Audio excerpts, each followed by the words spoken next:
Sorry about that. I'm Seth Fisher. This is Alex Strain. Welcome to MGoRadio 9.1. We are live before a retail audience at Underground Printing.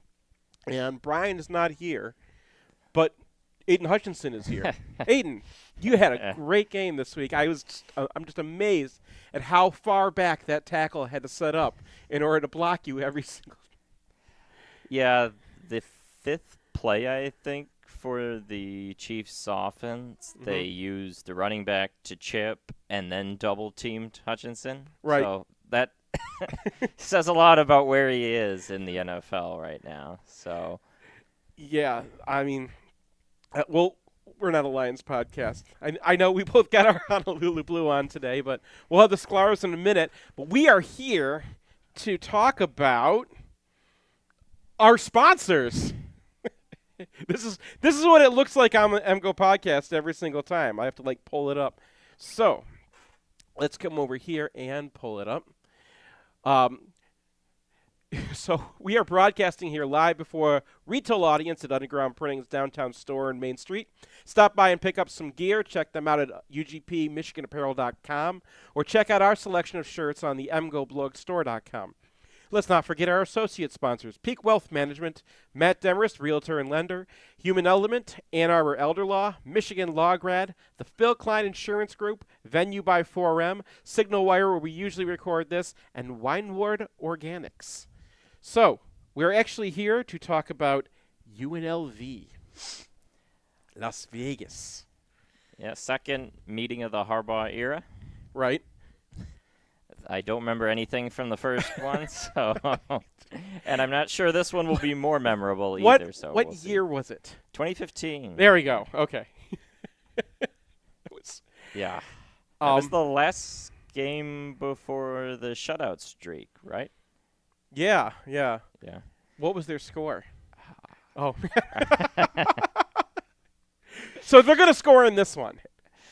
Right? UNLV is going to score. That's the one thing they can do is they have a very interesting offense. Yeah, that's the main thing to talk about, I think, on this one, because they're showcasing an offense we haven't seen in the FBS level.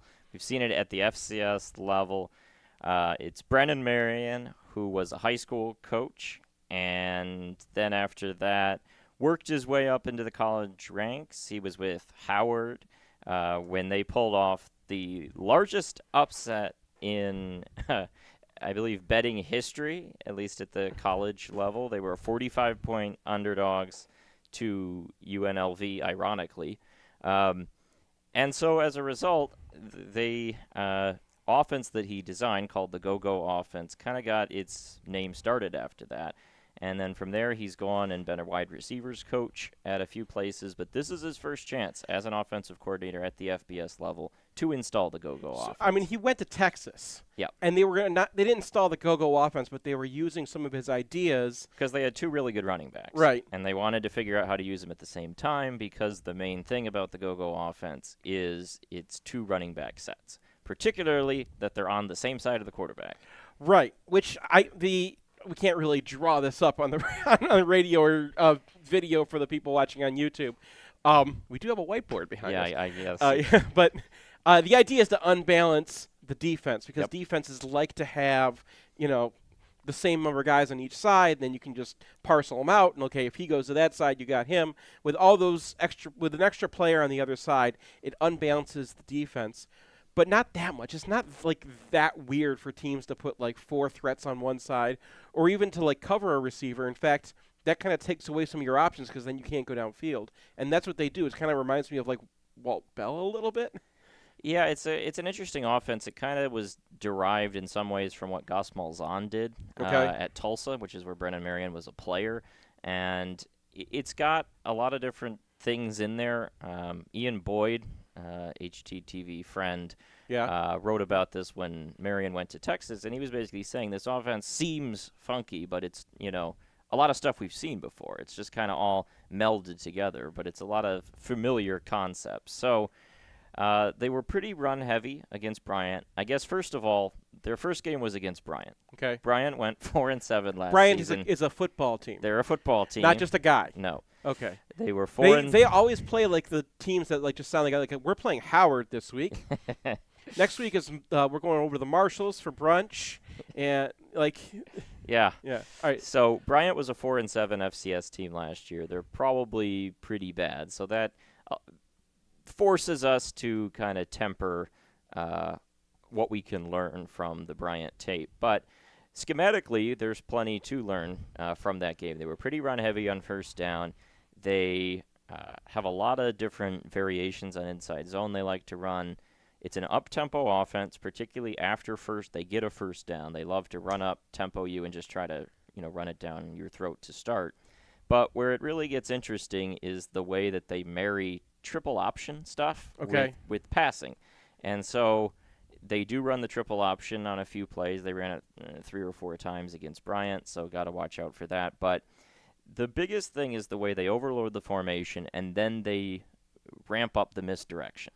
And so the play I kind of liked the most is where you have the running backs, the same side of the quarterback. They run counter GT. They get pulling that direction, but the quarterback and the running backs counter GT means you're pulling the guard and the tackle. Yep, the other way, and the quarterback's rolling that way, and then they pitch it to a slot receiver who's following the blockers that are pulling. Okay. So it's kind of just like the offense is turning, basically. You got half the guys going one way, half going the other way. And then they ran that play again, and it was a fake pitch, and the quarterback kept it. So Mad Magician's kind of a lot of that kind of just misdirection. Yeah. Make sure you got your cues. Do you think Michigan's going to struggle against this? Is it going to be annoying? Is it going to be like it's one of those things quarter? Where they're playing Bryant, so it's hard to tell, and it may be a situation where Michigan's just so much more athletic that they just swallow it up, and it doesn't matter. But I do kind of expect there'll be a little kinks with the frippery, and because they'll just throw some weird stuff out there that'll take a little bit of time, and maybe they tempo Michigan a little bit. I can see UNLV scoring a couple times as a result of that, but it's a lot more likely that they score because of this scheme than it is that they score because of any individual players. Because this is not an ideal situation in terms of the roster. That's pretty rough because the players really kind of. I mean, congratulations, your coach is good, but you liked the true freshman running back out of 4 running backs that they have because they play 2 running backs in the field. They have a ton of running backs that they throw out there. They had 4 they were rotating. Each got between 5 and 10 carries. The one guy, Thomas, had a nice game, but I don't know if that will bear out. He's a freshman. It's just who happened to play the best in that one. They had another guy, Davis, had a 69-yard touchdown run, but it was a lot of bad tackling too.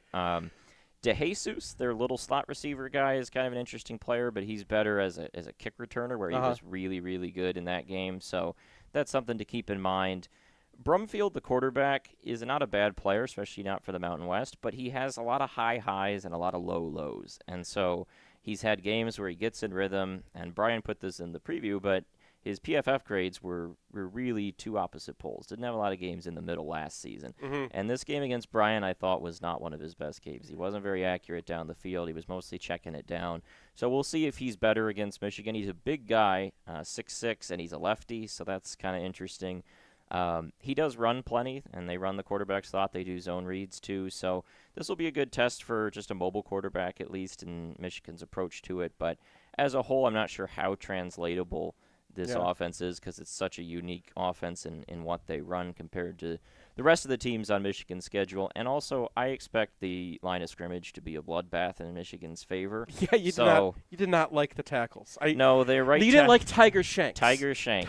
Shanks. Or Amani Trigg Wright. They have some great names. Yeah, they do have some good names. Yeah. Alani Makahele. Yeah. And Jack Haas. Yeah, it's an all-name offensive line, and they're just not particularly good. They weren't getting much push at all between the tackles against Bryant on their running concepts. There was some pass pro issues, and if that's happening against Bryant, it's probably not going to go well against Michigan's guys. So I anticipate that they're going to try and just scheme up a bunch of weird running stuff and threaten the edges, and then on passing downs, while they want to throw down the field, they want to take vertical shots. That's part of the go-go offense, unless they're just chucking it up there, and they might because Ricky White's on the field. There you go. I was waiting until you were going to mention this guy. Ricky White. Yep.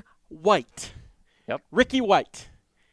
I know 2020 didn't happen, but in everybody's dream that was the COVID season, when you had that piece of that was like a nightmare where Michigan State claims that they won in front of 6 people, Ricky White was the reason. Yes, and they were just chucking it up to him, and he was just coming down with it. Yep. And so they might do that because they're going to have to get the ball out quick, and I think they'll be prepared for that. I think their offensive coordinator at least seems like a smart guy if he's made his way all the way up and had a lot of success at lower levels. So I think they'll have a good plan, but at the end of the day, this is just a team that doesn't have a lot of talent right now on offense, and it's probably going to cap what they can do beyond what the scheme can draw up for them. Does Ricky White get a touchdown on Will Johnson? No. Okay. That's my guess. But All right. Defensively, you were not impressed. No, this was kind of the opposite of the offense, whereas the offense was really fun and interesting. Defense wasn't really at all. They're running 4-2-5 basically every play. A lot of really basic blitzes. They were on the blitzier side of things, but it was all pretty classic sort of stuff, right? Like if you have 4 defensive linemen, weak side stand-up edge. Oh, sometimes he drops into coverage and a middle linebacker rushes. Like not like every other team does that. So, but overall, again, the talent level just isn't very high on this team, and they're installing zone coverage. It seemed like, or at least you gotta hope. A new head coach, Barry Odom, coming from Arkansas, defensive guy. So you have to hope that it was just a matter of we're working out the kinks because their coverage against Bryant was dreadful. They gave up 65% completion, close to 8 yards an attempt, 300s. I don't remember the exact yards passing, but it wasn't pretty. It was higher than Bryant's clips last season for their quarterback.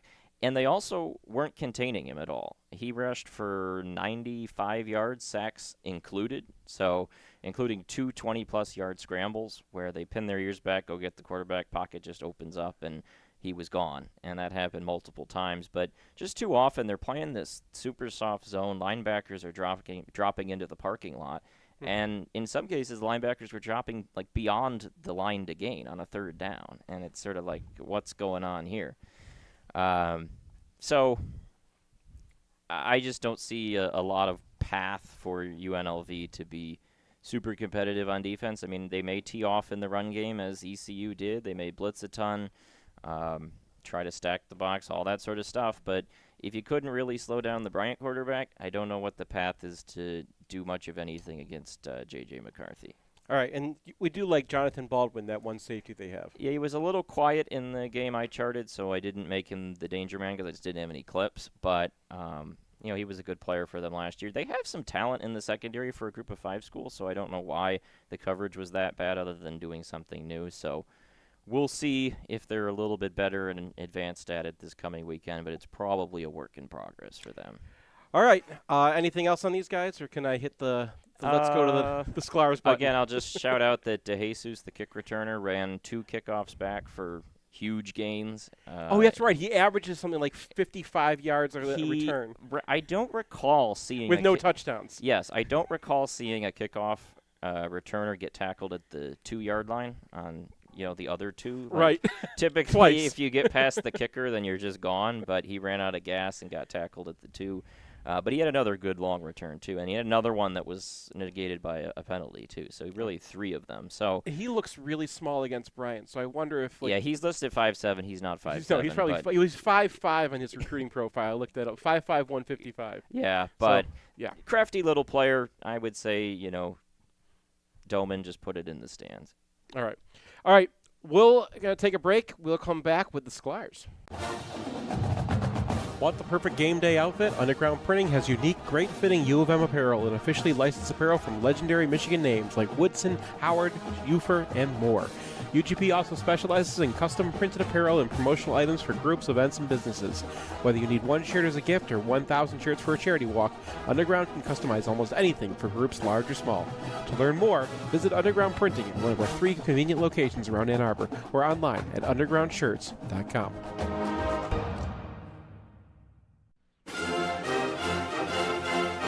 It's painless. It's online. It's group ordering made easy for your next custom printed apparel order.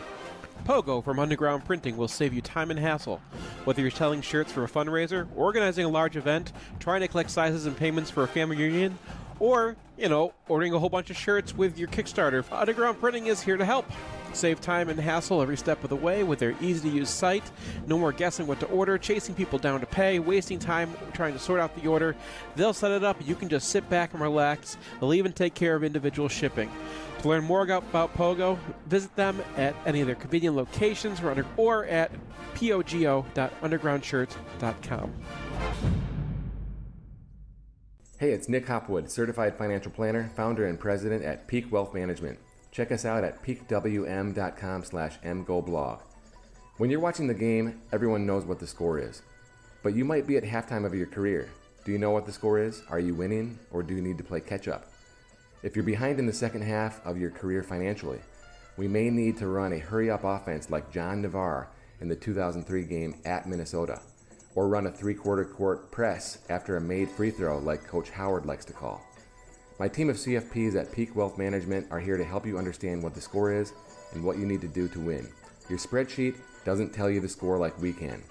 If you're going to spend all your free time watching replays of the 2021-2022 Ohio State games on repeat, you need to outsource your financial planning and investing with us at peakwm.com/mgoblog. At Peak, our goal is to help you retire with peak confidence. It can be a rough ride along the information superhighway. That's why we build our e-commerce websites tough enough to handle the load. With the capacity to take hundreds of simultaneous online transactions and the stability of load-balanced, co-located server architectures, a website from Human Element performs in the roughest conditions. Thousands of products? No problem. We'll throw in the tools to manage them with precision and efficiency. All with a design slick enough to make you think your girlfriend might be impressed. So load it up and hit the gas and let Human Element show you the way. Special offers available for returning lessees. Financing available with approved credit to qualified buyers. Client participation may affect savings. Optional equipment available at additional cost. See human-element.com for details.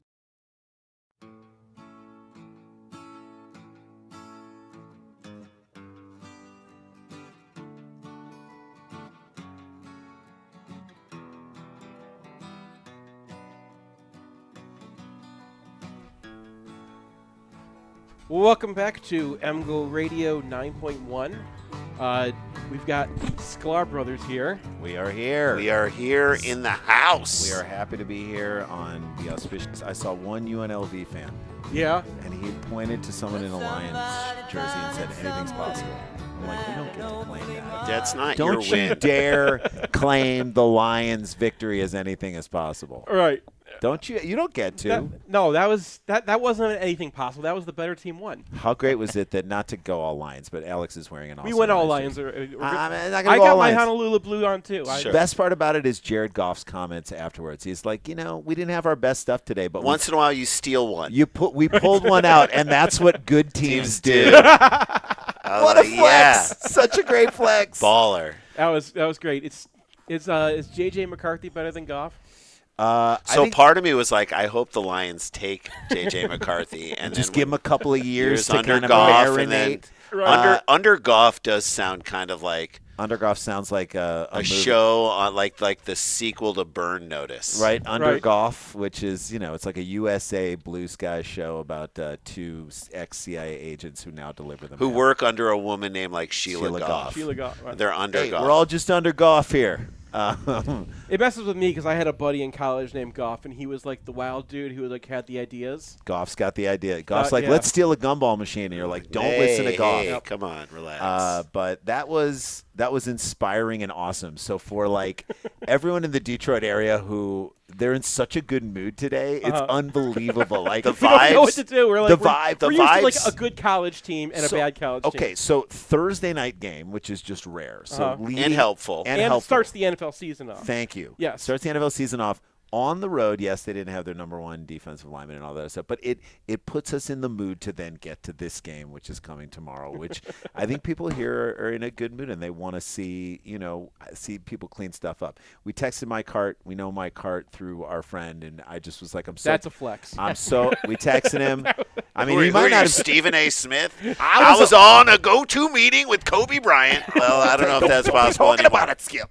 So I Come on, Skip. We texted Mike and we were just like, we're so psyched for you and proud of you. This is such a great moment for I him. typed well-deserved, go get him. Like, I wanted him to know that I think, the U of M fan base does not feel panicked with these guys coaching this game. I don't think there's certainly there is no sense of panic in the general fan base. I'm sure you guys, when you get inside the numbers, understand that probably by the second half we'll have this game. I mean, I was stretching this week. We'll get into the UFR stuff, but I was Sure. I was trying to find things for the bolded alter ego guy to complain about, and it's like the punt, counter punt. Yeah. Can Where's the sacks? We need to come up with a That was it. nickname for their shifty return guy. Because remember Gerald the Ice Cube McNeil? I mean, that was a great Gerald McNeil the Ice Cube. I mean, he was about 155. I don't know if he was 5'6", 5'7". He was slippery. I mean, the guy was unbelievable. So we need to come up with a new name for he's like the tiny ice chip. The ice chip or the bar of soap or the icy. We got to come up with a nickname for this guy.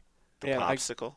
Just don't kick it near him. The popsicle. The popsicle. Keep it away from the popsicle. Keep it away from the bomb pop. Keep him in the freezer. Keep him in the freezer. Keep the popsicle. Keep him on ice. Look, I will say this to my son as he goes to his first high school dance. Keep the popsicle in the freezer. That's right. That's right.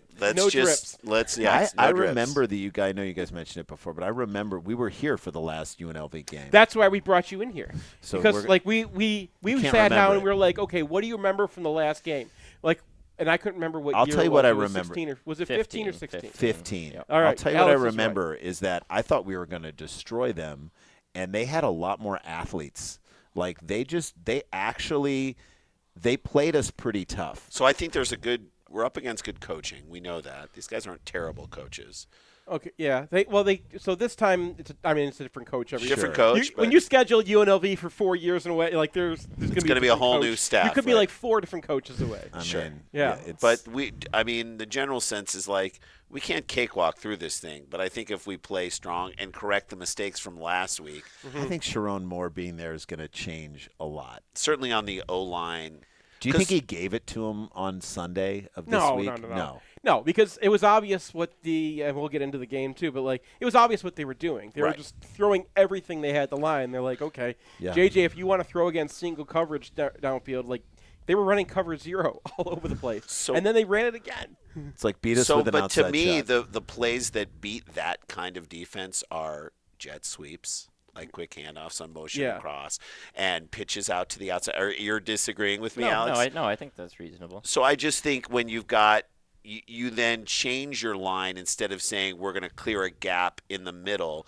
You try and use your guys to hem them in from the outside, let them come crash. A couple guys missed some blocks, and that's just early. It's first. They did some things like that. They had the 1 or 2 plays where they controlled the edge. There were 2 plays. Well, Corum's play to the left. I have a good hot take that I didn't do. They actually knocked the guy out of the way on that one. That was a different thing. One of them was when they just did the waggle. I call it a banana. Banana play, yes. Yeah, and then the other one, because Spider 2, why banana? Everyone saw that, right? That was everyone's favorite play, but that was a Stanford staple. Yeah. So they ran that one, and they had another one, which was a Donovan Edwards design cutback. Right. So it was duo, but instead of running duo the way they normally did, he took an angle to the backside tackle and knew he was going to bounce outside right away because as soon as that linebacker cut in, and that's what they were. I mean, it's not that hard. Once ECU was overplaying to the inside degree, the one thing that Michigan likes to do, Michigan had to go away from it. Right. So you go away from that stuff. I have a hot take that can I give my post-mortem hot take or my post-last podcast hot take? You ready for it? You ready? Yeah. Okay, fine. Open mic hot takes. Go. ECU is this year's Connecticut.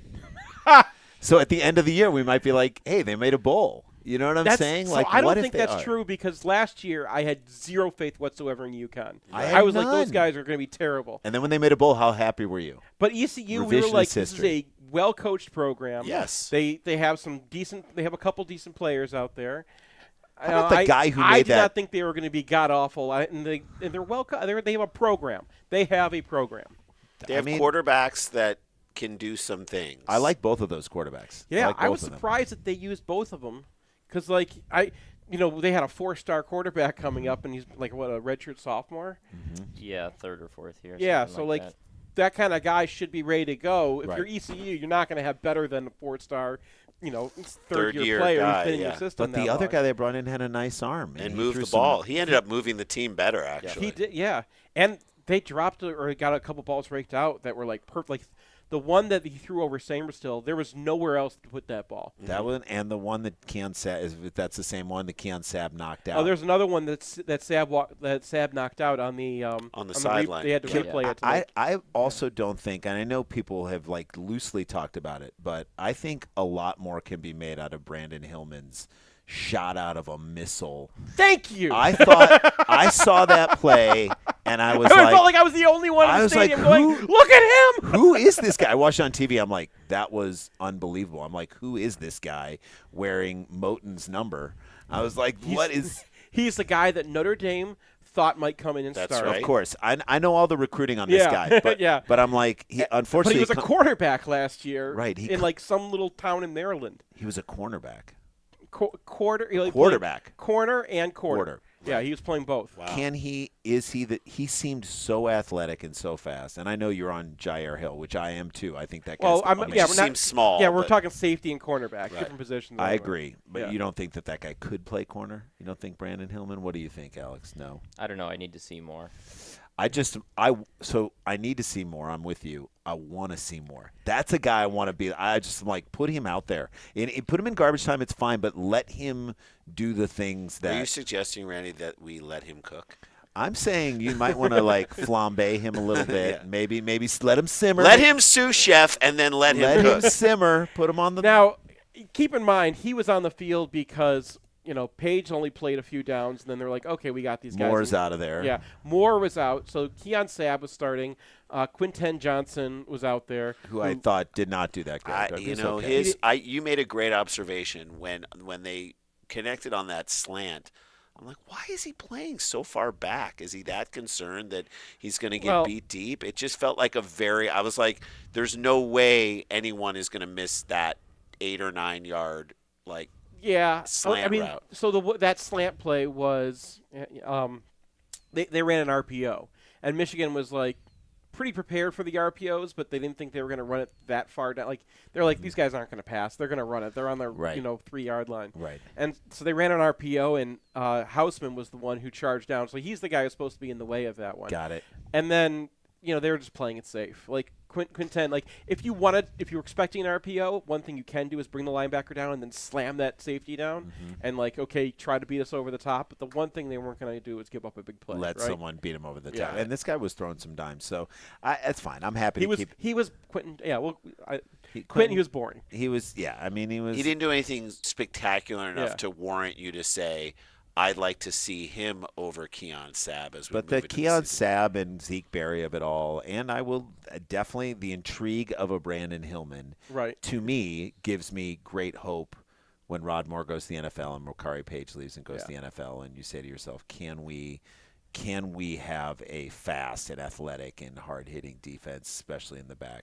Quinten is kind of like in that spot, I think, where like Taylor Upshaw was last year. Yes. Where we're like, we know who this guy is. Right. He's okay. He's not going to. He's not going to. The floor is Floor is high, ceiling is low. never- You're right. No, the floor is like Medium. the floor and the ceiling are in the same exact spot. Right. Like this is Got who it. he is. There's not a lot of variance. Yeah, he's not going to kill. I mean, the worst thing you could possibly do is step on Mike Morris, and other than that, The floor and the ceiling is like the room in Being John Malkovich. Right. It's like Exactly. You have to crouch way down, and they're Yeah. very close to each And other. if you're not careful, you wind up in the Jersey Turnpike. Yeah, so the Taylor Upshaw is that 13th and a half floor, and that's where Quinten Johnson is too. He's that 13th and a half floor. Yeah. And what did you see in the question, just both of you guys, from Rayshon Benny? He was kind of quiet in the game, but was he quiet or was he eating up like doubles and whatnot? He was in there. I mean, they rotated through guys so much that I didn't get a whole lot from him. I'm excited to see what he does this year based not being injured, because there was all that talk of had nagging injuries last year. I mean, they weren't running like a lot of outside zone, and that's where he's really going to come into play. So, and they wanted to get Cam Good out there. So, Good played. Good actually came in pretty low for the number of snaps he got. I was surprised that he didn't have any Played more that much. plays. Yeah. yeah.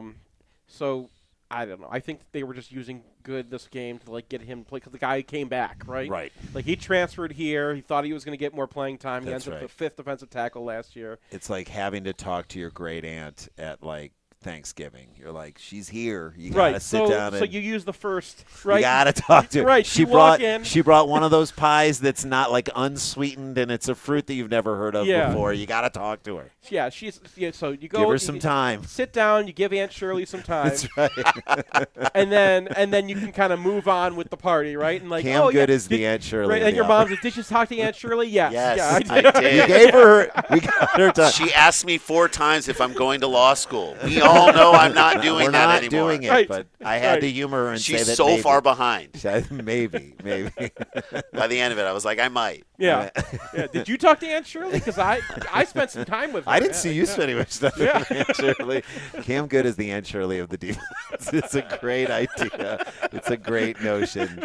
I don't know. I just even in these games, I know people give a lot of grief for it being a weaker schedule and whatnot. And I am really excited to see the Notre Dame Ohio State non-conference game. I mean, that is going to be a great matchup. I don't know. Well, next year we have non-conference games that are going to be tough. And conference. And conference And games. conference Yeah. game. We have a tough schedule next year. Oh yeah. It's so like we're definitely scheduling the games, but I do think I'm really excited to see more than I think we're going to win tomorrow, but I'm excited to see some of these guys take that next step and play even more.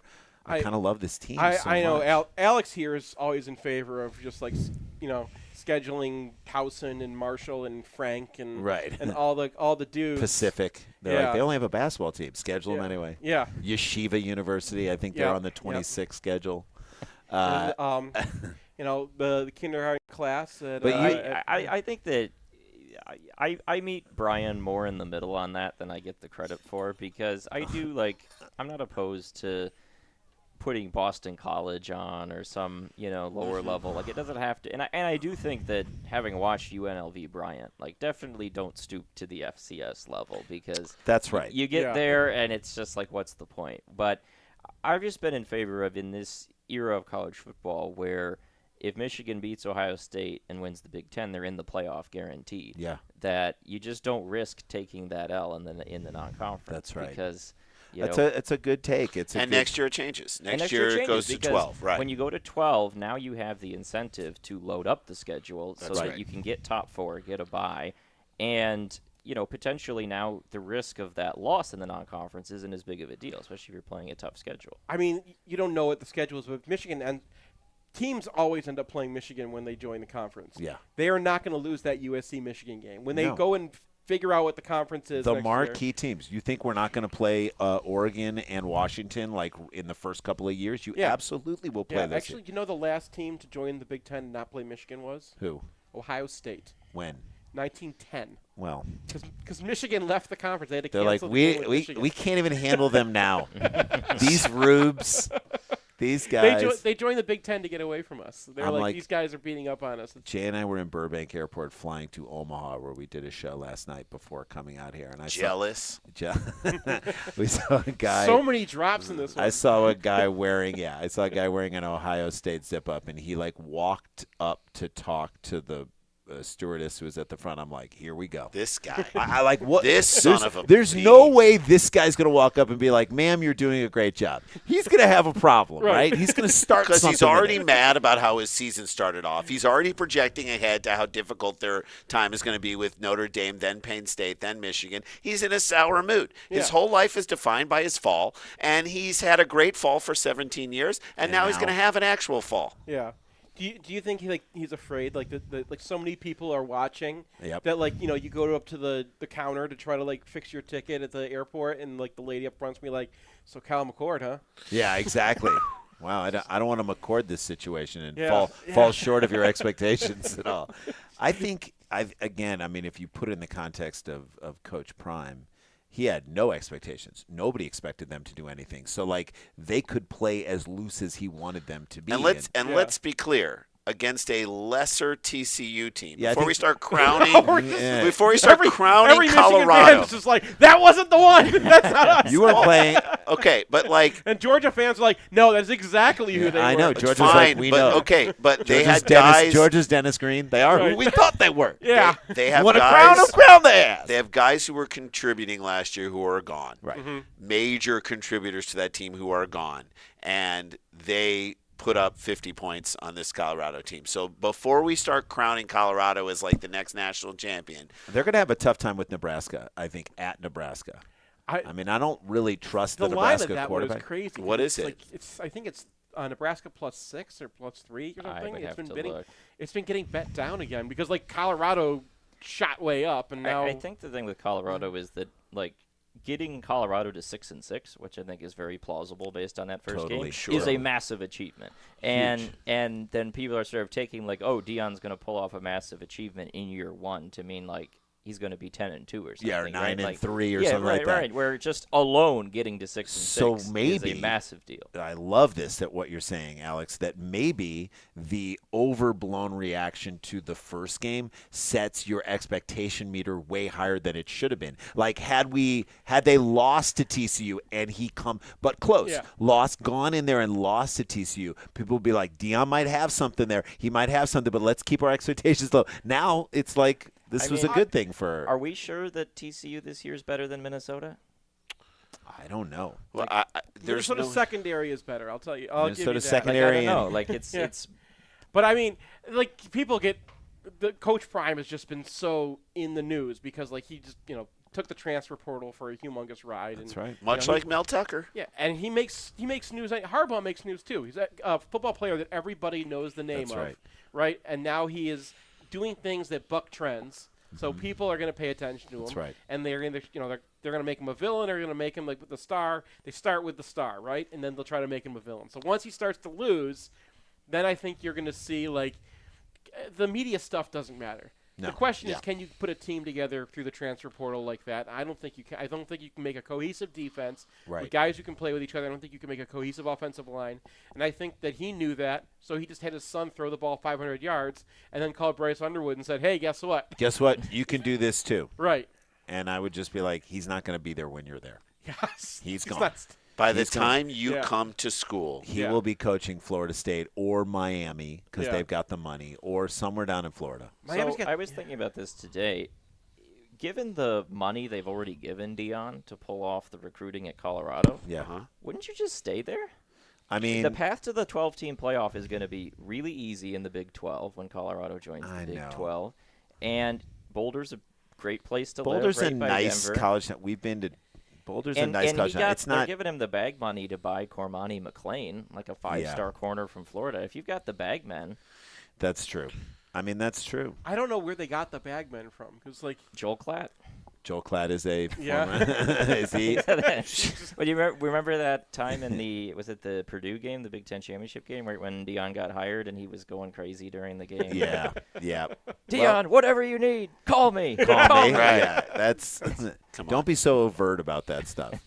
I know. I mean, it's. We're talking about it because it's a big deal, and we're talking about it because the game that we have coming up isn't one that is going to be taxing us too I know. much. Well, that's because no one knows anything about UNLV except you guys, because you actually remember the last UNLV game. Yeah. So Yes. good athletes, and I remember they made they had a couple of big receivers Yeah. that actually made some really athletic plays, and I do think they have a quarterback here that can throw a deep ball. So and they're going to be running a wonky, weird offense. yeah, don't Yeah. they put two guys on one side of the quarterback at one point, or Yeah, Yeah, they, that's well, they their do that trademark, like half yep. the time. Yeah. Yep. that's right. so. So Go-go and they'll offense. fake to one guy, and then they go to someone which else. I'm not so worried about, and I actually think that is going to be a great test to our run defense up front. The run wall I'm proud of. I thought the run wall was great in game one. And unless they get to the outside with speed and do a couple things, because there were a couple outside runs that scared me a little bit, we didn't set the edge. I think if we get better at that and we sort of stuff the run, then I think we will make it hard for them. I think when you have a weird offense that you're going against, you want to have an old, craggy defensive coordinator. Right. Like someone who's just seen it all, right? And I'm thinking specifically, like, when we had Don Brown and Maryland came in with, like, we've got this wacky offense where, like, the guards go this way and the other guard goes this way and everyone's flying around everywhere. And Brown was just like, okay, I know exactly how to do this. This is what they did in the 40s. This is the moment of the guy with the sword in Indiana Jones, and he's waving around, and then Indiana Jones just pulls out a gun and shoots him. Exactly. It's like, don't look at the sword. Right. Pull out your gun and shoot the guy. I'm a little nervous because Minter had like a big week last week. He got to be like the head coach for a week. Yeah, but Minter's going to be Minter's going to be happy he's like to so not. used to like the NFL and like the weird things they do to you there. Like this is. But the thing about I don't want Minter, him to overreact. The thing about Minter is that he comes from the NFL defense, which is so multiple. Unlike Don Brown, where you can't really define it. So if UNLV's like, we're going to attack you like X, Y, and Z, because Minter won't be having to head coach the whole team, he can then focus on the defense. I'm more excited that he's going to have the like opportunity to just do what he does. There's like an old Jewish story. All right, I'm going to tell you this. All right, guy goes to a rabbi and says, my house is too small. I got these kids and my house is tiny. And he's like, well, you have a goat? And he's like, yeah. He's like, bring him in the house. Have him in the house all week, and then come back and see me next week. And he comes back next week, and he's like, that was ridiculous. Why would you make me do that? Now I have a goat in my house with all these kids. He's like, you have a cow? He's like, I do. Bring it in the house. Does it with the cow. Does it with a couple chickens. Does it with the donkey. 5 weeks later, he comes back, and he's like, my house is chaos. It's a mess. Why did you do this to me? I really honestly don't understand why you've ruined my life. He said, okay, now take all the animals out.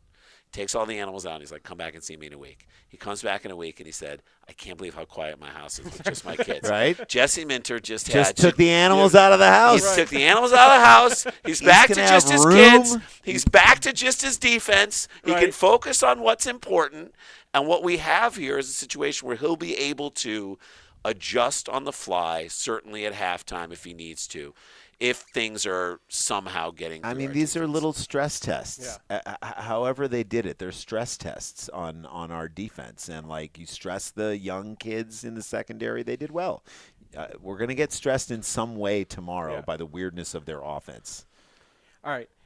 I think he's just going to call his dad because his dad's one of those crotchety old defensive coordinators, too.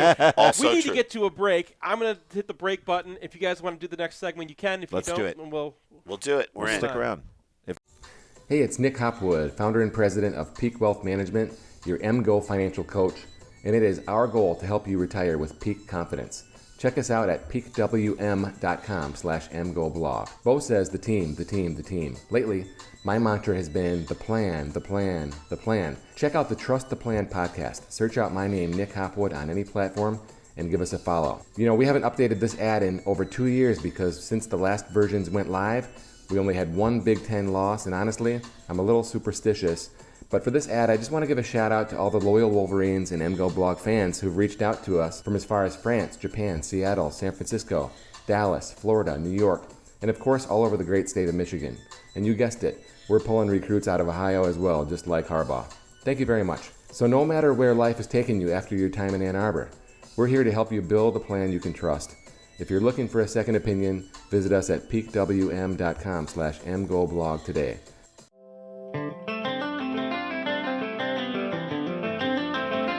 Winewood Organics is Ann Arbor's only cannabis microbusiness for adults 21 and older. They're a grower, processing lab, and dispensary rolled into one, cultivating and producing flower, old school hash, edibles, CBD products, and more. You can find them across the street from Kroger on South Maple, just west of downtown, and at winewoodorganics.com. Veterans and MedCard holders save 10% on all orders, and first-time customers save 25% as long as you're not wearing scarlet and gray. 1 and 2 and... If you find yourself on the wrong side of the law, you want a Michigan man in the huddle. Call criminal law attorney and former prosecutor Jonathan Paul at 248-924-9458 or visit his website at michiganlawgrad.com. John is a proud graduate of the University of Michigan Ross School of Business and Michigan Law School, and he looks forward to showing you the Michigan difference. The only thing we can be sure of about the future is that it will be absolutely fantastic. I'm thinking of the incredible breakthrough made possible by developments in communications. Arthur C. Clarke's 1964 vision is now reality with SignalWire, a cloud platform that enables developers to build the applications that will reshape the future of communications. These things will make possible a world in which we can be in instant contact with each other wherever we may be. You can add cutting-edge, real-time video and audio to any product, website, or application with APIs and SDKs for developers of all skill sets. SignalWire is optimized for high-quality and low-latency communication functionality for video, voice, and text messaging capabilities. Almost any skill could be made independent of distance. Men will no longer commute. They will communicate. See for yourself at signalwire.com. Use code 2021 and receive $25 in developer credit. Go to signalwire.com. SignalWire Communications OGs, original geeks of programmable communication.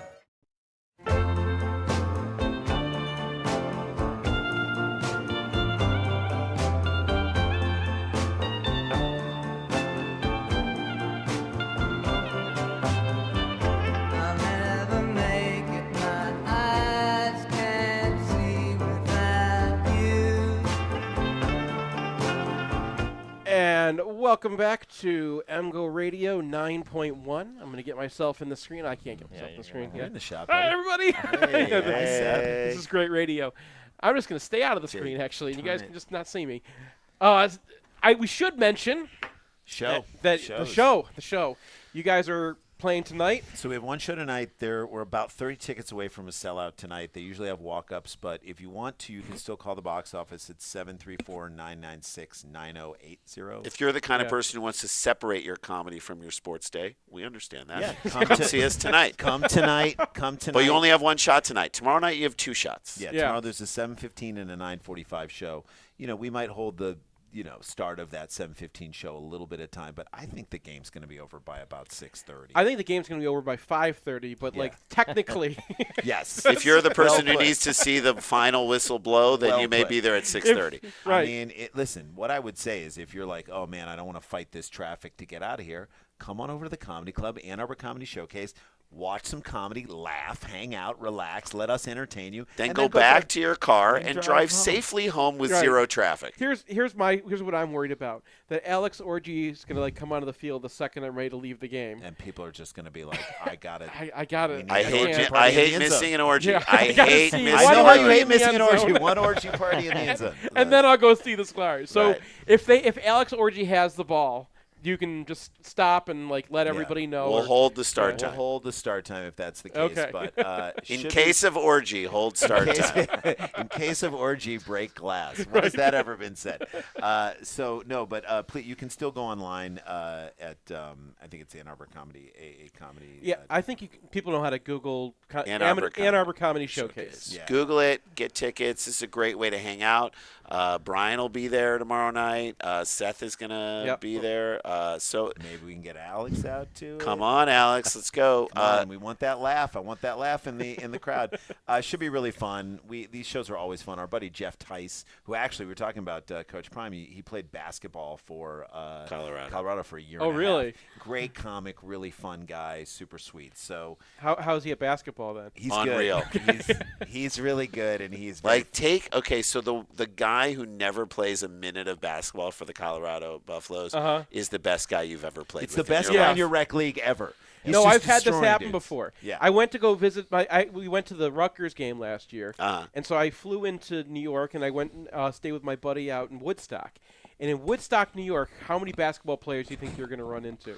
Yeah. So he's like, "Oh man, I'm sorry, I have my rec league game. I had a little bit of a cold I was fighting." Mm-hmm. And then I'm like, "All right, man, I'll come and play with you and your rec league guys." Right. And they put me on this one guy who's wearing an arm sleeve, which should have been my first clue. Arm sleeve is this guy either he knows his injury so well he knows how to treat it, so he's good. Right. Or he got the sleeve from crossing up Allen Iverson once. Right. And at the Rucker. So now he played D2. Okay. And forget it, man. Lights out. Oh my God. Forget it. So, how many people on your team were guard him? I am. I got crossed up so fast the first time. I just turned around and laughed. Like the entire offensive possession, I was would've sitting turned back on the around other end just laughing. I would have Turned left. out By the way, and we're left. up to 222 tickets in the first show. So 28 All right. tickets. 28 tickets away from a sellout tonight. Come on out just to see a sold-out room. We're going to sell it out tonight. It's going to be fun. And also, we're going to do a tailgate tomorrow. So tomorrow, what you can do is come to the tailgate. We'll Yeah. be there sometime around 11-ish to noon. 12:30. Yeah, 12:30. 12:30. Yeah. We'll be there. We'll be hanging out, and so we'll get a chance to hang out with you. You can, to get into the tailgate, you can show your ticket that you'll come into the show later, or that you came last night. Right.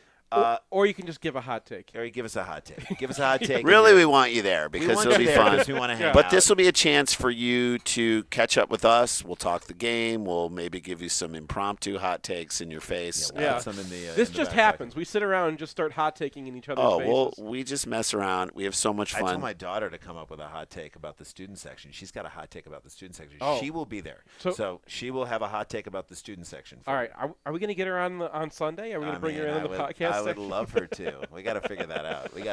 He's got a freshman at Michigan right now. And so yep. she's seeing things from the student's perspective, which we haven't been there for years and years. All she yeah, knows, Alex, it's been months. All she knows is wins. Yeah, she's all 1-0. All she knows is victories. Yeah, she's like, is this team ever going to lose? Is what she says. No. No, and we hope not. We hope not. I hope not. I can't even begin to tell you how excited I am about this. How quickly did this week go by? That's my question. Like, when the season's rough, the week just takes so long to get this. Yeah. I was like, I couldn't even listen to all the podcasts I need to listen to. Like, Well, I treat it like work. Nobody, I mean, because Monday was like a non-posting it's a day. holiday, yeah. And so then, like, we were all like, okay, now we're just rushing because everyone's like, okay, this is like sacrosanct for us. You have to understand. Like, this is the last vacation day we have until December. Right. So it's like Labor Day. You better be enjoying yourself. Hey, we were laughing at Clemson, so we were enjoying it. Yeah. My God. How good did that feel? So, like those games, I mean, so like my hot take this past week was don't write your hot takes until you watch the Ohio State game. Right. I would amend that to be like, wait till the weekend's over. Right. Because how much better did you feel about 30-3 against an ECU team that, in my estimation and my goal, I think they'll win at least 6 games this year. Oh, I think so. I mean, they'll win 6 or 7 games, but like that game did not bother me at all. Yeah. We were so like Michigan went in there like, okay, we're gonna try to run into a stack box. Oh shoot, that didn't work. Okay, JJ, kill them. Thank you. Now we're gonna run back a stack box again. Like it was just a. Do you think we do not respect these people or care whatsoever? Right. So how much happier are you that they pulled we're going to try and run Donovan Edwards in 4 times in this game where it didn't matter? Because they will never try that again. There is no human way they will try that again. They might do it against Bowling Green. They might do I it mean, like fine, but I'm saying like he's going to have like a 1 yard per carry average. Not at Jeez. State at the end of the first 3 games. Not at Penn State. Not in East Lansing. No, They're against not gonna Penn try State, and they're do going to have 10 different things because they've scouted Penn State's defense and That's decided right. they're going to like, all of a Attack the sudden JJ weaknesses. has legs. Yeah. And, Right, all of a sudden he's got an opportunity to. We're gonna. Yeah, and they'll have RPOs and stuff. Like this was a conversation we had with Sam Webb this week, where like he said, "How come Michigan's not running RPOs?" I'm like, "Well, it's expensive. You have to run an RPO that works against the defense you're playing." Great take. Right? Yeah, sometimes like do you remember the Super Bowl a few years ago, the Rams-Patriots Super Bowl that was like 13-6? I mean, Unfortunately. just a travesty. I was like, Yeah. this is a waste of Unwatchable. all. Like, I don't even like the commercial. I don't like anything about this whatsoever. The Rams are even in like their good colors. They switched to like the dark yellow and the dark blue instead of like. You know what I like The in the problem was the defenses were too good. It ruined the game. Your defenses were so good it ruined the game.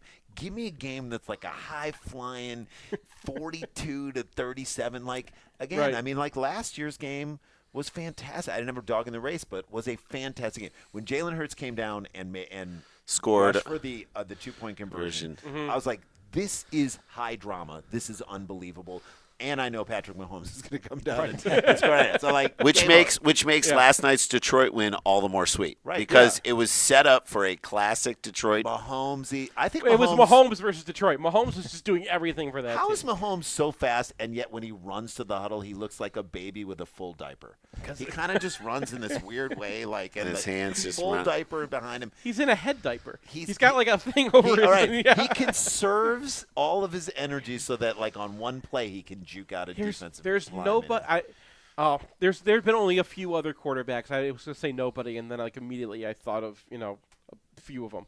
But there's like few guys out there who there's just so many players who are like, we got him. We did not got him. We don't got him. Yeah. We don't got him. Dude, roll the tape on Fran Tarkington.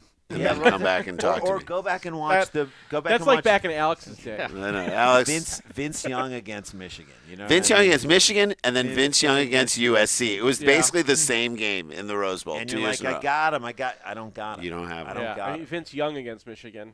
Yeah, Vince Young against Michigan, Vince Young against USC. Like either of those two. I mean that Lions game, every single time Hutchinson's like bye.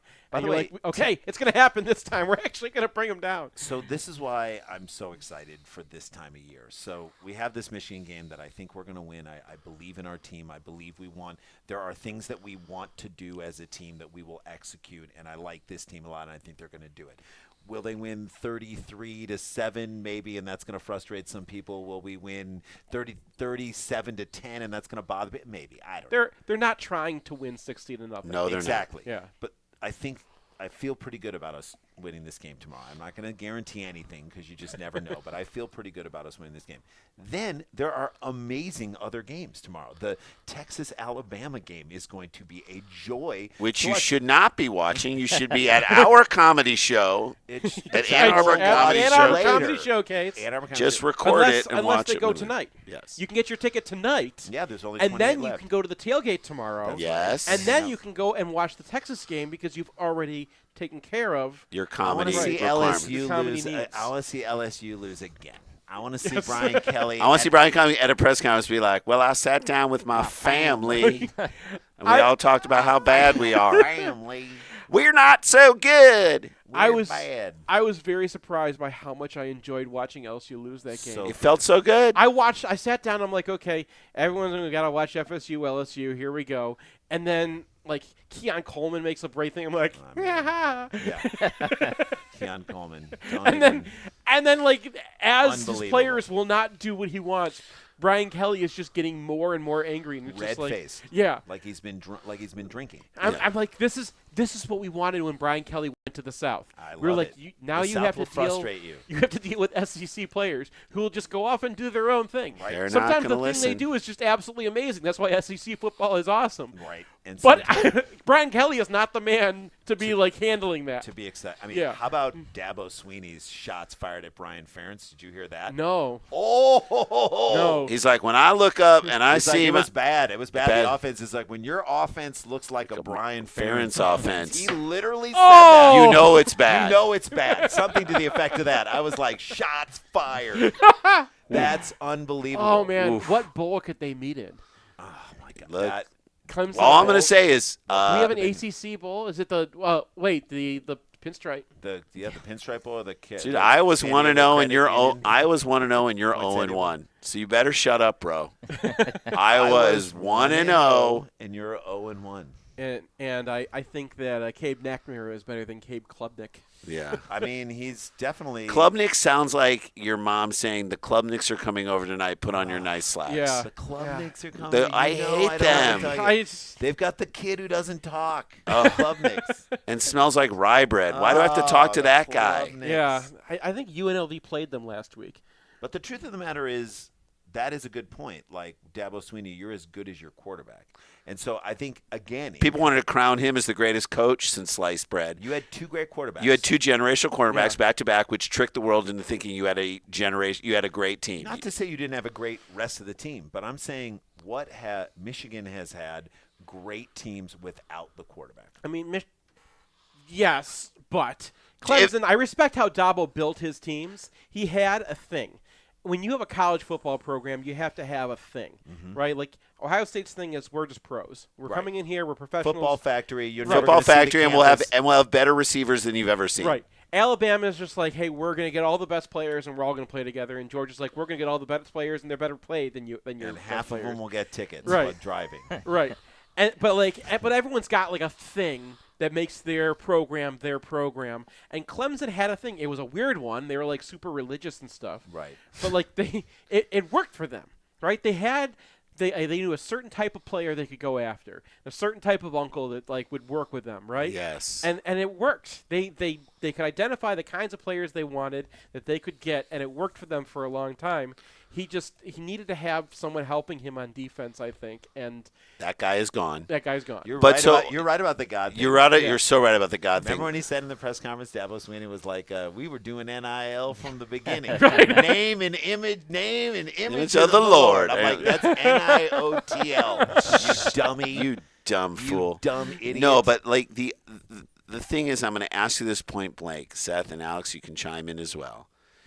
If Michigan had a JJ level quarterback in 16, I would say 15, but 16, 17, 18, and 19. You mean to tell me you don't think we beat Ohio State 1 or 2 out of those years and go to the playoff? I think so. Oh, definitely. I think you win in 16. Sure. If they had their second least competent quarterback in those years, I think you Ohio win State in 2017. No, I say if you win in 16 and 17, I don't know about 18 and 19. I'll give that to because the defense got burned so badly. Yeah. I give those to Ohio State. Fine, those games might have been closer, but I'm telling you right now, if you have a top tier Cade McNamara or the Cade McNamara that beat Ohio State. Or you have a J.J. McCarthy in 16 and 17. I mean, game plan and defense, you win those they won games. In 2016 they anyway, did. With a quarterback whose shoulder was broken. Yeah. Broken. Yeah, and then 17, who was not a great quarterback. Right. Wilton Speight was fine, and he played above his abilities, but he was with a not. broken shoulder. That dude does not buy drinks in this town anymore. No. Yeah. And he did win a lot of great games for us in the same way that Jake Rudock. I put him in the same kind of category as Jake Rudock, and they were all maybe even a notch. Those two guys, even though they were lower rated quarterbacks, still a notch better than what's his face. I mean, you got to change so much around. I think the meta narrative, we've talked about this a gazillion times before, the meta narrative of the 17 and 18 or 16 and 17 seasons is that Don Brown was the solution to Urban Meyer. Right.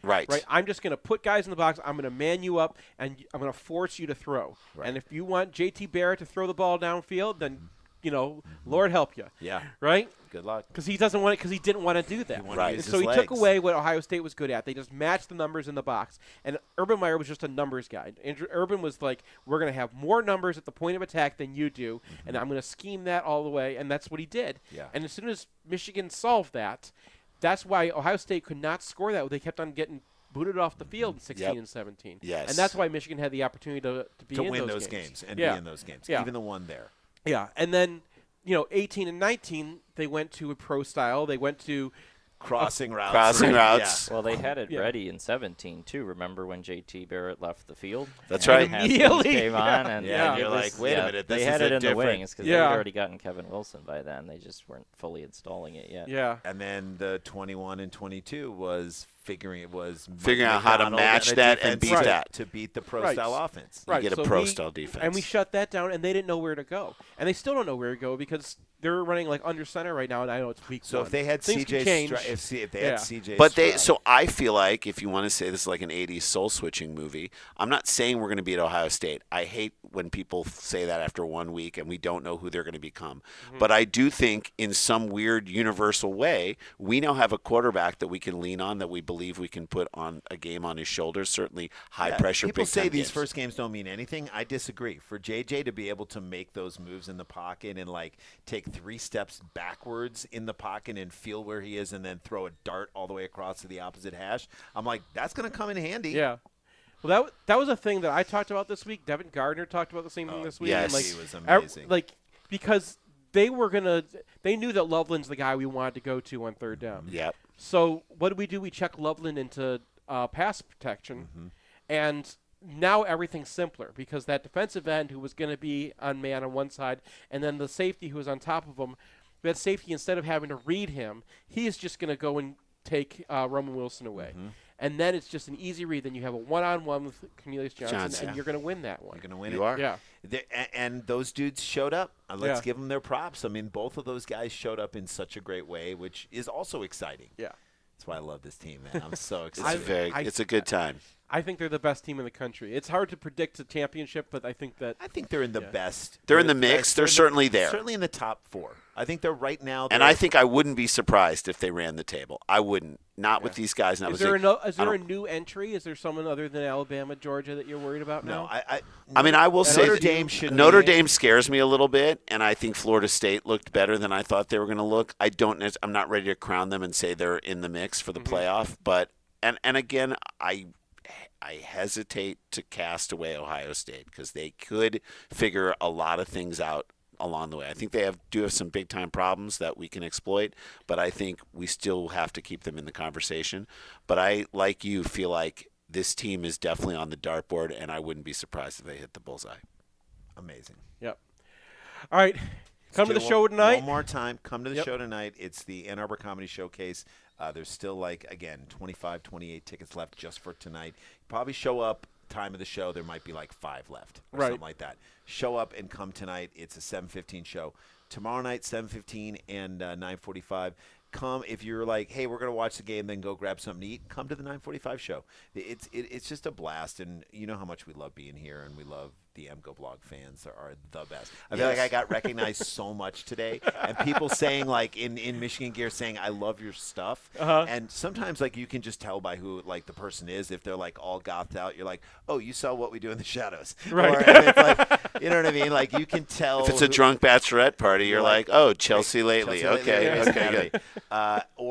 But it was all these people in Michigan Gear, and I feel like they know us from the MGoBlog. So, again, we'd love to see you guys out at the shows. All right, and then we'll see you guys tomorrow for the tailgate. Tailgate will be there. See you at venue. Can't wait. Venue. I love it. 12:30 at venue.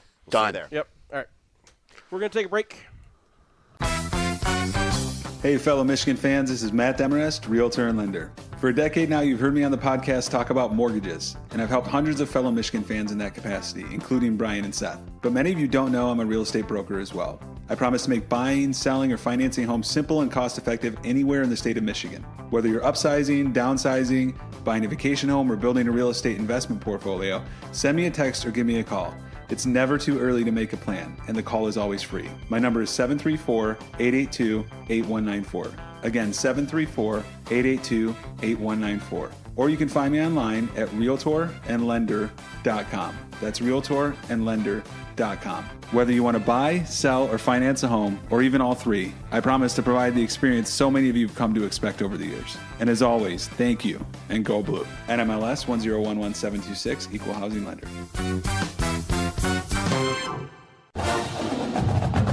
Want the perfect game day outfit? Underground Printing has unique, great-fitting U of M apparel and officially licensed apparel from legendary Michigan names like Woodson, Howard, Ufer, and more. UGP also specializes in custom printed apparel and promotional items for groups, events, and businesses. Whether you need one shirt as a gift or 1,000 shirts for a charity walk, Underground can customize almost anything for groups large or small. To learn more, visit Underground Printing at one of our 3 convenient locations around Ann Arbor or online at undergroundshirts.com. Here's a thing people say. Seth, tell me about your insurance. I'm actually glad you asked me about that because I just changed my insurance, and I'm really happy I did. Let me guess. You use Phil Klein and Owen Rosen of the Phil Klein Insurance Group. They are MGoBlog readers, and they don't advertise during football games. And they've got a 5-star rating on anything you would care to see. Call Owen at 248-682-7445 or visit them online at philkleininsurance.com. It's painless. It's online. It's group ordering made easy for your next custom-printed apparel order. Pogo from Underground Printing will save you time and hassle, whether you're selling shirts for a fundraiser, organizing a large event, or trying to collect sizes and payment for a family reunion. UGP is here to help. Save time and hassle every step of the way with our easy-to-use site. No more guessing what to order, chasing down people to pay, or wasting time trying to sort out the order. We'll set it up and you can just sit back and relax. We can even take care of individual shipping. To learn more about Pogo, visit us at any of our convenient locations or at pogo.undergroundshirts.com. In southeastern Michigan, the yearly cost for a nursing home averages approximately $100,000. It doesn't have to, though. Reed McCarthy founded Ann Arbor Elder Law after handling a tricky situation for his own family.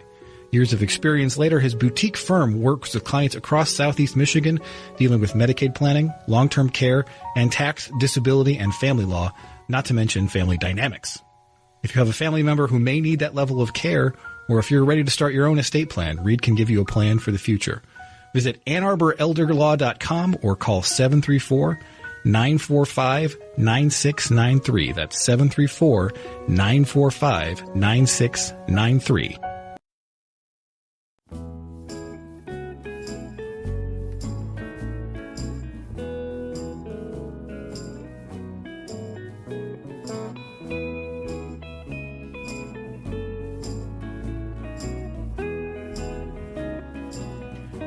Welcome back to MGoRadio 9.1. I gotta turn the ads down. That's what the mistake I've been making. Also, I can't really get the camera correct. Now we're over here again. It's too low, and yeah, those of you listening on the radio, that's probably the best way to do this anyway. Anyway, so UFR, UFRs. I got mine done. Yeah, like late Wednesday night. And I was just like, I thought everyone was going to be blitzing content on Thursday. So they were blitzing on Friday. It was blitzing, yeah. I apologize for that. By Brian the way. was too busy watching the Lions to. That's what it was. So, you can be Bolded Alter Ego guy, and I can be Seth and Brian. I did read the offensive UFR, and we discussed it plenty. So. All right. Starting on defense, why no sacks? Why no sacks? Because they had a game plan. Michigan had a game plan to just win by 30, and ECU had a game plan to just get the hell out of here safely. So they were trying their two quarterbacks. I think they learned enough about them, but basically every time they got pressure, they threw the ball away, and that was on the few passes. Most of their passes, they didn't even try. Most of the passes was like, okay, if the guy's down, throw it over his head, and they just threw those quick fades. And they don't. I mean, we've watched too much NFL, right? And we've watched too much like Ohio State and Georgia. And at the end of the season, you've watched too many good football teams who know how to throw the ball. That you're not used to this style of offense where you just chuck it up before there's any possibility of the pressure getting to you, and just let your receiver go get it. So they did a few of those anytime Michigan came up and played man. And then when Michigan played soft, they just threw it underneath. And those like a lot of these H outs, they call an out to the slot receiver, that gets them 4 or 5 yards. And if it's 2nd and 8 and now it's 3rd and 4, like it's I even ran it in the numbers, and it's like a 0. There's just it's a nothing play. It's right. You have not changed anything about the paradigm of the football game, and that's what their plan was. And then on 3rd down, if they got pressure, even if he had some room because our pass rushers would kind of collide into each other behind him, he would take off. The quarterbacks were not going to throw, not going to reset or something like that. They would keep on reading. Their second read was get the hell out of there. How do we feel about the edges after this week? So you didn't get to learn that much about any single one of them. Sure. It's like they're rotating through so fast. TJ Guy played less than we realized. I think at the end of the game, we were all like, oh, TJ Guy is kind of like that, a 5th man in the rotation. And then you look at the snap count, and you're like, what happened here? And then you go and look at the game. And so they were using him as that 5-2 edge that Jalen Harrell played a lot last year. But then he was not playing as much as Stewart. Now, the fact you noticed Guy I thought was interesting. He came under an offensive tackle one time. He set a pretty good edge. He didn't have any mistakes. I thought he was maybe not at the level of the other guys because Stewart's out there for a reason. Sure. Right. Stewart gave up the edge. He gave up the edge once. But in this small sample size, everything is exploded, right? Like, oh, no, because especially when, like, Jalen Harrell was the guy that you go up against because, Jalen Harrell does not give up the edge. So, yeah, man, like, he did give up the edge one time. I think that he knew what he did wrong. I think he felt that Barrett was going to save him, and Barrett didn't. But what you got from that is he is just a rascal. And it was fun because I've been comparing to Mike Dana. And someone was like, I think Brian was saying, like, oh, he's Uche. And I was just like, he's not. He's Dana. Right? He's that guy who just gets under the player. Yep. And he's small. And then we watched Dana again last night. And I'm like, yes, that's exactly who this guy is. So he's kind of squirrely. He's small. He gets underneath you. But there's nobody can get good leverage on him because he's already starting so low. Then he gets lower, and so he loves to come inside. He needs a better outside move because what he was doing is he'd set him up, and then the tackle would be lost, and then he'd come inside of him, and he'd get pressure that way. And Dana was the same way. Like, he was not an amazing bend-your-shoulder kind of outside rusher. But if he could get you stepping outside, then he was going to beat you inside because that, just kind of wrestling underneath you is what he's great at. Harrell is Harrell. Nothing new to report. McGregor, I thought, relative to expectations, I was a little down on McGregor. Sure. Yeah. Derek Moore, any? Derek Moore is interesting. He did push guys into the pocket a little bit. He was stunting a lot. And I thought it was interesting because he's a lot smaller than he was last year. Yep. And you can see it. And he's fast. And but he's still almost maybe just as strong as he was last year too. So there were a couple times when they ran him on a stunt, and he would just blast the tackle, right? And then you have Kenneth Grant coming up, and it's just like, now job done, right? You don't have to get to the quarterback. And I thought that was a very interesting use of him because he's, the guy that we thought was going to be abusing their tackles, and they're set up that way. So it was kind of a neat way to use him at least. I think he dropped into coverage one time, and it didn't really matter. But, yeah, you can still see the upward trajectory. It's just there's not enough data on him for this game. And then the young DBs. Are we including Wallace among the young? Because he's not young, but he is new. All right, so we'll start with Wallace, who looked like a cornerback, right? He did not look out of place. Now, I'm sure we're going to face faster players, right? And, you take the Don Brown cornerback out of the Don Brown defense, but he's still – Sure. And you saw some Don Brown in him because Michigan, when they're sick of the RPOs, because the first time we talked about with the Sklars, first time they nail us with the RPO and they actually get a slant – to go off. So next time they're down near the goalpost like that, Michigan runs trap coverage right out of Don Brown's playbook. That was that trap 2 that he used to play. And if you're going to do that when you're playing a team that does a lot of reading, you have to get the timing exactly right. Because if you come down too fast, they're going to throw over your head. You come down too slow, you've actually removed yourself from the play. And he just got that. He had that feel for exactly when the quarterback's going to take his eye off him and then just jets in. And he's not. You can't wait. You can't just be slow to get in there, right? Yep. You have to as soon as the quarterback's eyes on you, just have to scamper in there. And he did it perfect, textbook. And then you had that interception, which, by rule, I hate that rule. It should be the rules do not. I know I'm getting into my thing here, but. The rules should reflect the fact that both the receiver and the cornerback have a right to exist and play the ball. And if you touch the ball out of bounds, it should be off limits for your team, but not necessarily a dead ball. Because, what happens if a cornerback throws the pass back in again? Then the receiver touches it. That's still okay. Yeah. So it should be the same both ways. And I'm not just saying this because I thought Josh Wallace deserved to have a magnificent interception. By the way, did you, just off topic for 1 second on this topic, did you see the thing in the Clemson game with the targeting and how the targeting was after the change of possession?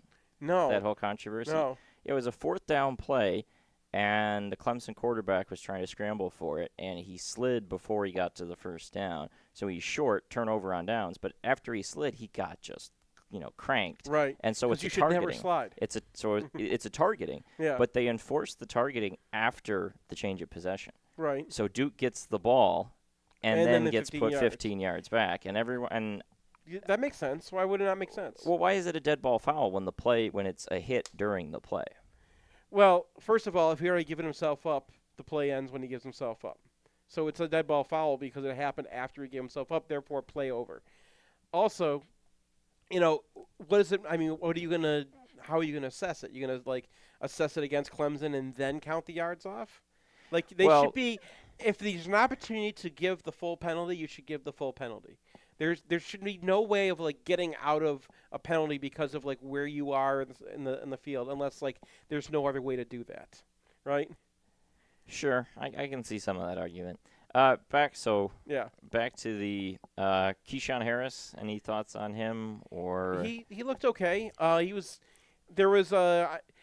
liked that his mistake in this game, when I gave him a negative, it was he knew exactly what he did, and he just he passed the guy off a little too early, and then didn't switch on to the new guy, right? So he pointed and then came off the guy, and then didn't pick up the second guy fast enough, and they managed to convert underneath him. That was my one negative for him.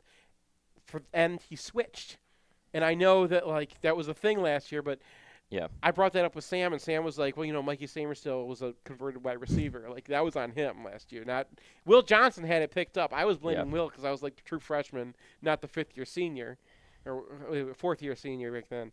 But yeah, so he and Samerstill switched on and I'm talking about when the defense tries to rub you off, right? They see you tight man and they just try to do a rub route, and that ended up being the pass where they try to float it over Keon Sabb, who I also thought was pretty good.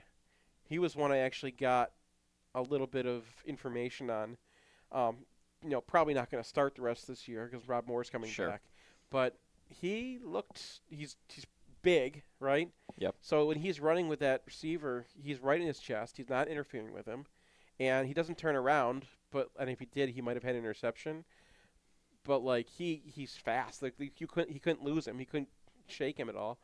And then he's so big, he doesn't really have to jump, so he can play that ball the way he did without leaving without jumping in the air, which is when you expose yourself to interference. So we're starting to feel okay about him as a starter next year? I think him and Zeke. I love Zeke Berry. I was a little upset we didn't get to see as much of him, but those two. Because I think Paige is probably gonna leave it this year too, or maybe not. Moore but definitely he's is, a senior, but so. yeah. Paige you could see a one more year fund case for, but yeah. All right, offense. Anything to say beyond JJ at 91% on the downfield success rate? We should talk about JJ 91% rate. That was because this was not. This is not just like last year where they gave him something to execute and he executed it. Yeah. This is when he was executing the offense.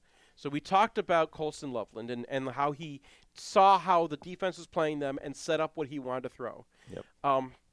And then if you notice that throw that he made on that play where he creates his own space. So there's no pressure, but there could have been, right? They were bringing the house on that play. Yep. All right? And Loveland actually loses his block, so JJ's got to get out of there when he does. He had the whole timing down in his head. He knew exactly how it was going to go. And Johnson didn't have to go down. Now, I wouldn't say neg him for that, right? Sure. He was securing the pass. It was a third down.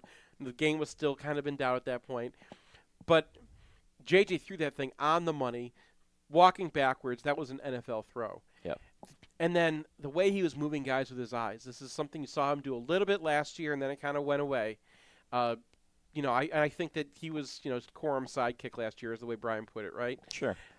But when he can do that, that's how a quarterback can run it. So he did it a couple times. There was one play where it was the Roman Wilson touchdown where they actually have it covered. And ECU had – I think the defensive backs were really well coached. I thought they were a pretty decent secondary, and I don't think we're going to get much better secondaries most of the way through the Big Ten.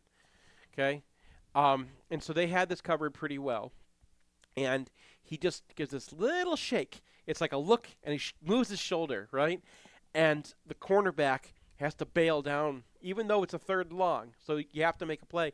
And that was the space, and JJ knew exactly what he was doing. He knew exactly how he wanted to manipulate that guy. As soon as that guy turns his shoulders, the ball is thrown, and the ball gets in there. Right. So the one bad pass that people were worried about was the one where, that linebacker kind of leaped up. That guy just had length. Just give him some credit, right? That was a well-thrown ball. He could have lofted a little bit more, but not that much more, right? You don't want to have a jump ball in the back of the end zone. You want to lay it in to your tight end. So, and then there was another one, too, where he kind of looked off he had what ECU had given, ECU called the right defense, and what they'd given him was a deep pass, which would be a low percentage throw, right? And instead of taking that, he starts staring down Colston Loveland. And the cornerback reacts to that. And the second he does, zip right behind him, and the ball goes in. So JJ was creating his own plays in this game, and that's why he scored as high as he did. They also gave him an easier assignment because it was because they were blitzing him so much. Yeah. But he responded. Right? You blitz like that because it's okay, beat us with your throws. What did he do? He beat them with his throws. And running backs, a little rusty in the grading, it seemed like. I think that, you're going to have – Corum looked a little rusty. Donovan Edwards looked like Edwards. Sure. And ECU was just jamming the line. So, like, the second the snap goes off, the linebackers are taking off towards the line of scrimmage, which means you can't run duo. Because the way duo is supposed to work, this is Michigan's favorite play, right? Yep. Where you double both defensive tackles. And the idea is you're just going to shove those guys down. They're going to get zintered for several yards downfield. So when your guys are getting moved like that, as a linebacker, you're going to have to pick a side. Yep. Okay? And then whatever side you pick, it's going to be wrong. The running back's just going to take off the other way. You can run duo if you can blow those tackles off the line consistently, and that's what Michigan's favorite play is, because what can Michigan do? Blow tackles off the line with doubles very consistently. Their answer to that is blitzing those linebackers so that if you're trying to double someone before you even get any movement on him, now you have to adjust. Now you have to react to that guy. And they're going to switch off where they're coming from and everything. So Michigan, they got it 3 times in their first drive, and they were under their own end zone. They didn't want to mess around. And they learned their lesson. They found a couple ways around that. But that was really what the story was. ECU was just going to be blitzing the thing that Michigan wants to do. They found a couple ways out of it. They ran power one time, and it worked. It was just standard, regular old power. And Brian gives an RPS 2 for this because they're overreacting, right? Yeah. Like, it actually is a smart play at that. It sets them up. So there was a high RPS number in this game. RPS is rock, paper, scissors for those people still listening to this or don't know that part. And that's what it was. There was a lot of, we have to adjust to what you're doing. And then the one issue that I took, and I don't think Brian discussed this very much, was that Michigan needs to learn to run play action twice in a row. Yeah. They don't have to go run play action all game. And I think people misunderstood what that meant, right? I'm not saying go and run play action and play action and play action and play action. We're saying run and then run again. Play action again. Run, play action, run, play action, run, play action, play action, play action. You have to. You can't just run every time after you've hit them with play action. Yeah. Okay, and that's what ECU is responding to. So they knew, okay, we're going to get hit over the top. We'll give up the first down. Next down, Michigan's going to run, and they're just throwing everybody at the line of scrimmage again. And there are things that normally work that like just didn't. Like, there's one where Donovan Edwards is about to jump off to the side, and you get that feeling, right? That fan feel where, like, oh, there's room in front of the running back. Your brain tells you this even though you can't see it, right? And then he gets and then a safety flies out of nowhere. That safety came from the other side of the field. He was a high safety on the other side of the field, and he was screaming down at the beginning of the play, and that's how he gets all the way across the field. When someone's overreacting to you that much, like, that changes the outlook of the game. Now, Corum, one time he does get duo. He does get the look that he's supposed to get. You're ready for him to kind of just burrow his way in. There's a cornerback blitz on that he should just run by. And he got a little greedy, and I think he tried to, like, look at it and jump outside. And then he said himself that, like, I haven't been hit since the Ohio State game, so I think he was just, not quite back yet. And then finally, tackles. So Miles Hinton had a rough day. Yeah, he graded out negative on the whole. He did, and Pro Football Focus graded negative on him too. Yep. I think that we were kind of expecting to get a red shirt on him this year, and then it was a surprise that he was starting the first game. And now I think we're back to, I think he needs a red shirt. Because he's just not used to it yet, right? Like, the things that all the teams are going to do to you when you run a lot of duo, you're going to get used to it. You're going to be like, okay, I know I got to pass off to Zinter here. And there were a couple times where, like, it could have been on Zinter, but we know Zinter knows what he's doing on this play, right? We've seen him run this play so many times. And so he's expecting Miles Hinton to kind of fill in behind him, and Hinton just isn't prepared for it. He also got beat a lot on pass protection. And could have gotten called for a hold on the throw that McCarthy definitely threw over the line of scrimmage. Thanks, refs +3. Yeah. And so I think Hinton had a rough day. Barnhart had an okay day, but not one where Henderson's got too great of a climb. I think Brian would be mad if we don't talk about Trevor Keegan, though. Okay. Because Brian had a humongous grade for Keegan. And then he went to Pro Football Focus and said he had a 58. I haven't double-checked this. Is that true? I would have to look, but I think I have to look now. I meant to do it, and then I was setting all this up. We need to get the Pro Football Focus grader in a room. with Brian, and then they grade offensive line. I think that they're doing it with I think they have interns doing this job. I don't think that it's, and they probably give them like a few things like, okay, here's this guy's assignment, here's what he has to do, right? More than likely, yeah. Yeah. All right, so Trevor Keegan, left guard. I was wrong. They gave him a 56. 56. And they gave him a 52 in run blocking. I'm wearing a Trevor Keegan jersey to the game tomorrow. This is ridiculous. Because he was good. He adjusted correctly, and I think we figured out what's wrong with Pro Football Focus is they're too focused on whether you're winning your assignment, which is not what you ask an offensive lineman to do. You ask him to execute your assignment. And if your assignment is hard, and it was in this game because they're throwing linebackers every which way, and that was I was not surprised that Keegan graded out well because I would graded out Keegan before. I've graded Keegan before. I graded him one game last year, and I graded him the year before that. And he is like a Graham Glasgow. He's one of those smart guys. He's one of those dudes who just sees how the thing is unfolding in real time and adjusts correctly. Yep. And when there's linebackers coming from every different direction, he's the right guy for that job. And I'm not surprised that he graded out highly in this game because that's kind of what his game is. Whereas Inter, he actually didn't grade out that well in this game. He had a couple mistakes. Some of them might have been on Henderson. I'm not sure. But that's not his game as much. His game is, you're trying to block you're getting blocked by Oluwatimi, and all of a sudden he hits you on the side, and you're two gaps over, and then you have to work your way back. That's what Zinner's game is. And Nugent, pretty quiet day, seemed like, in the... So I think there were a couple protection questions that Brian had that he might, point at him and suggest that. A lot of the same things that we saw at Stanford, where he's not big, so he'll lose at the jump, right? Yeah. Kind of the opposite of Chris Jenkins. Chris Jenkins is that first step is where he wins, right? And then the technique you don't see, he loses as the play progresses, right? But that beginning of the play is where he really wins all of his. Jenkins is like a standout player. Nugent's the opposite. He'll get shoved back a little bit, and you're like, uh-oh, here we go. And then he just plants, and his back bends, 70 degrees or something. And it's like, wow, this guy is this guy's doing it. He's in there. So there were a few times where he saved the bacon on that. They ran stretch, and he was the one who got his block executed. So I think that, and they also, I don't remember if I saw this in the UFR or not, but I noticed it on rewatch before the podcast. They were doing the thing that they used to do with Onwenu, where they run power and they use the backside guard or the backside or the center sometimes to because you used to do this with Ruiz and Onwenu all the time, where he blocks a guy where he has to chop a guy or just get around him on their power plays. So he's actually not blocking down. He's actually blocking a guy lined up right over him. And they had to because they were running this 404 tight where you have a guy on zero.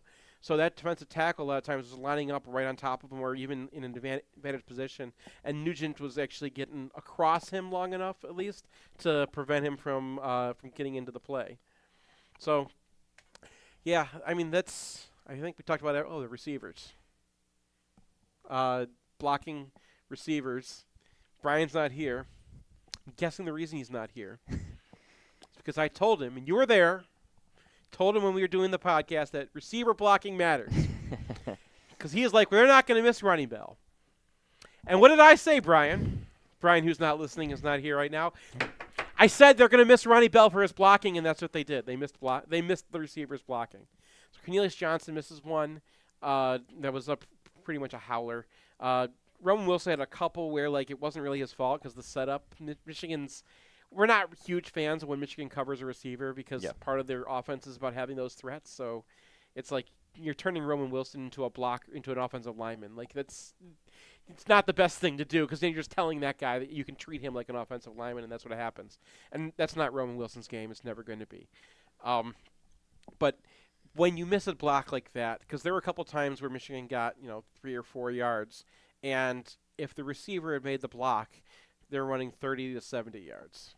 So those were missed. As far as receiving, they helped him out a lot. They caught some tough passes. The there was one early on where, he got cover 0. He threw a little bit high and behind Cornelius Johnson. Johnson made a great play on it to bring that in and rescue it. Roman Wilson did not have it drop. It was raked out. Brian was right about that. Still wrong about Ronnie Bell, but he was right about that. But then they went right back to him, right? They go right back to Roman Wilson, and JJ does that thing where he looks a guy off and makes some space for himself, throws it in perfectly. Roman Wilson goes up and gets it. And, they weren't – I don't think Brian gave any route pluses because it wasn't like they were winning their routes that much, or they had advantageous positions. They had, we talked about leverage this week. They had a lot of leverage in this game. So they weren't getting route pluses because what they were doing was what you expect them to do. But then when the pass got there, they made some tough catches. And that was good to see. It was good to know that our passing game is there, even if the run game, from the receiver standpoint, is lost a little bit. Yeah. Anyone else? Anything else? Not particularly. All right. We're going to do the – there we go. Anything you want to predict for UNLV? You got a score prediction?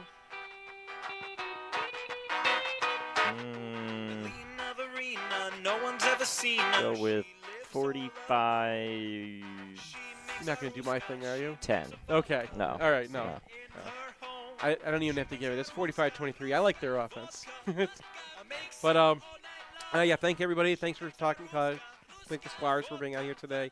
And make sure you come see us at the tailgate tomorrow at 12:30. Go see their shows at the Ann Arbor Comedy Showcase. They got one tonight starting just a little bit. And they've got 2 tomorrow, one right after the game and then one a little bit later if you want to get the food first. Oucha. Boris is a mayor and a land surveyor with plans of his own. He hates a Ruska, he hates a vodka, bandit from his home. He hates a Ruska, vodka. He never drank a single drop. He hates a